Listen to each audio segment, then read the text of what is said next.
Hi guys, welcome to Snake Nook. I'm Vanny, and with me I have Hurricane, my Colombian boa imperator male. And the topic of today's video is to shed some light on what's going on in Washington State regarding their animal programs in school.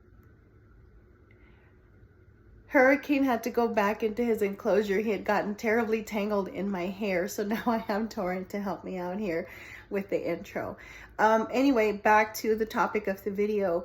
While I don't live in Washington State, I live in Texas, and I'm currently not being affected by a bill that may prohibit taking animals into the classroom for educational purposes. I still want to give people from Washington State, teachers specifically, an idea of what they can do to help out if they want to reach out to their legislators.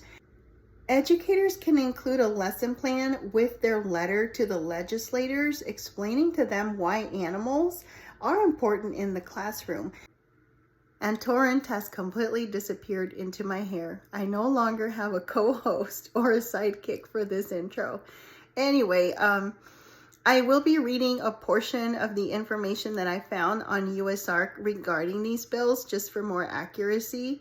And yeah, thank you. I hope you guys stay tuned, and I hope that someone from Washington State, especially an educator, is watching this.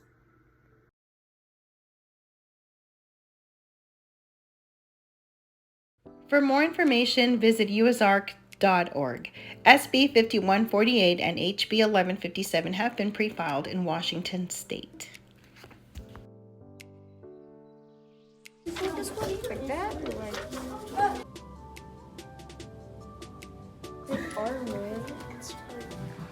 Hey, it's just like this. These bills ban programs with thousands of species, including all snakes and reptiles, ferrets, sugar gliders, and more. When two bills have the same text, they are called companion bills, one Senate bill and one House bill. The bills prohibit any exhibition of animals that provide entertainment, which means even outreach and educational programs will be banned. The preceding information was read from the January 6, 2023 USARK newsletter. For more information, please visit their website.